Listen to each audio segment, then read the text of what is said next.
ಬೆಂಗಳೂರಿನಲ್ಲೊಂದು ಭಾರೀ ಅಗ್ನಿ ಅವಘಡ ಸಂಭವಿಸಿರುವಂತಹ ಘಟನೆ ಬೆಳಕಿಗೆ ಬರ್ತಾ ಇದೆ. ಶುದ್ಧ ತಿಂಡಿ ಹೋಟೆಲ್ನಲ್ಲಿ ಬೆಂಕಿ ಕಾಣಿಸಿಕೊಂಡಿದೆ. ಕ್ಷಣಾರ್ಧದಲ್ಲಿ ಸುಟ್ಟು ಕರಕಲಾಗಿದೆ ಇಡೀ ಹೋಟೆಲ್. ಬೆಂಗಳೂರಿನ ಬನಶಂಕರಿ 6ನೇ ಹಂತದಲ್ಲಿರುವಂತಹ ಶುದ್ಧ ತಿಂಡಿ ಹೆಸರಿನ ಹೋಟೆಲ್ ಇದಾಗಿದೆ. ಬೆಂಕಿ ನಂದಿಸೋದಕ್ಕೆ ಈಗಾಗಲೇ ಅಗ್ನಿಶಾಮಕ ಸಿಬ್ಬಂದಿಗಳು ಮುಂದಾಗಿದ್ರು. ಸದ್ಯ ಯಾವುದೇ ಪ್ರಾಣಾಪಾಯಗಳು ಸಂಭವಿಸಿಲ್ಲ ಅನ್ನೋದು ಒಂದು ಸಮಾಧಾನಕರ ವಿಚಾರ.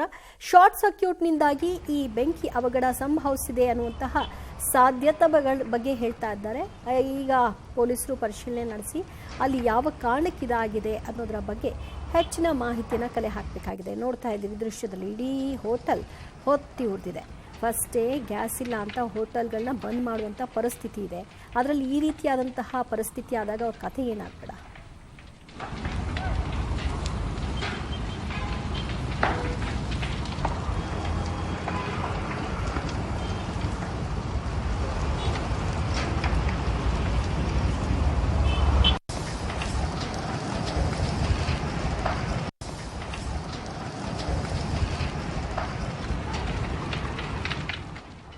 ಇಡೀ ಹೋಟೆಲೇ ಹೊತ್ತಿ ಹುರಿದಿದೆ. ಹೋಟೆಲ್ನಲ್ಲಿದ್ದ ಎಲ್ಲ ಸಾಮಗ್ರಿಗಳು ಕೂಡ ಸುಟ್ಟು ಕರಕಲಾಗಿದೆ. ಬಟ್ ಲಕಿಲಿ ಆ ಹೋಟೆಲ್ನಲ್ಲಿ ಆ ಕ್ಷಣ ಯಾರು ಇಲ್ಲದ ಕಾರಣದಿಂದಾಗಿ ಯಾವುದೇ ಸಾವು ನೋವುಗಳು ಸಂಭವಿಸಿಲ್ಲ ಅನ್ನೋದು ಗಮನಿಸಬಹುದು. ಶಾರ್ಟ್ ಸರ್ಕ್ಯೂಟ್ ಇದಕ್ಕೆ ಕಾರಣ ಅಂತ ಹೇಳಲಾಗ್ತಿದೆ. ಸದ್ಯ ಬೆಂಕಿಯನ್ನು ನಂದಿಸಿದ್ದಾರೆ ಅಗ್ನಿಶಾಮಕ ಸಿಬ್ಬಂದಿಗಳು.